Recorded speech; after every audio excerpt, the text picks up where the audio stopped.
I'm Bryce Allen, turf specialist with Syngenta Canada, covering southwestern Ontario. And I'm Matthew Legg, head of technical for SPS Canada. And today we're here in central Ontario. After a fairly dry spring, we finally got some moisture.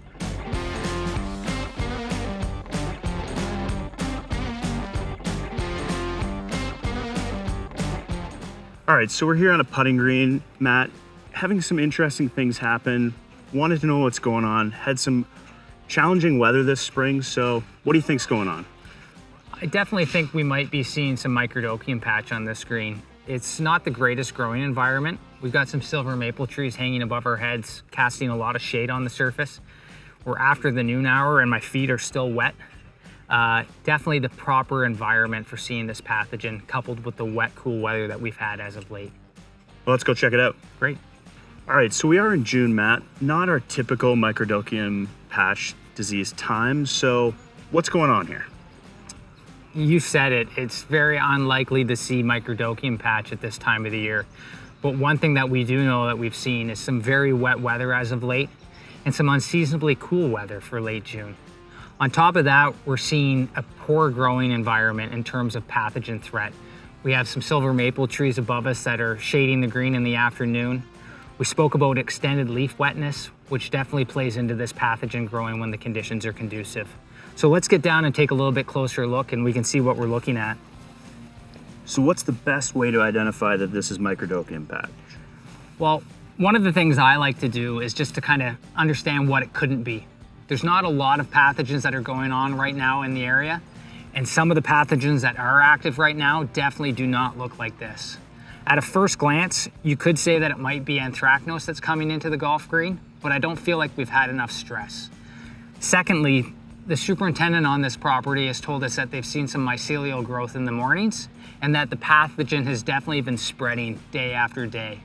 Luckily, we've gotten something down and we've stopped its progression, so we're pretty confident that it was microdochium. To be definitive in our diagnosis, what we would probably do is take a sample back to the lab, take a look under the microscope, incubate that sample, and really understand what exactly is growing. Now, what steps could they take to minimize the risk of microdochium in a non-traditional microdochium time? Well, definitely, preventative fungicide use is a staple of a preventative program when conditions are conducive to this disease. Furthermore, improving the growing environments would definitely reduce the pathogen threat. When we talk about the disease triangle, environment is one of those three pillars. And if we could reduce the shade, increase the airflow, reduce the leaf wetness, we probably wouldn't see this pest happening as much in the month of June. What else do we need to know about microdochium? It can be very damaging to a golf green. It can be spread by mowing patterns, can definitely be spread by drainage patterns on a green. So we have to be cautious when we do have it, which is why a curative application when this did pop up was warranted. We loved having you out today to learn more about turf here in Ontario. Seeing is definitely believing. Getting out and doing some scouting allows us to know what's going on. And I think what we saw today will definitely help some turf managers, not only here in Ontario, but across Canada.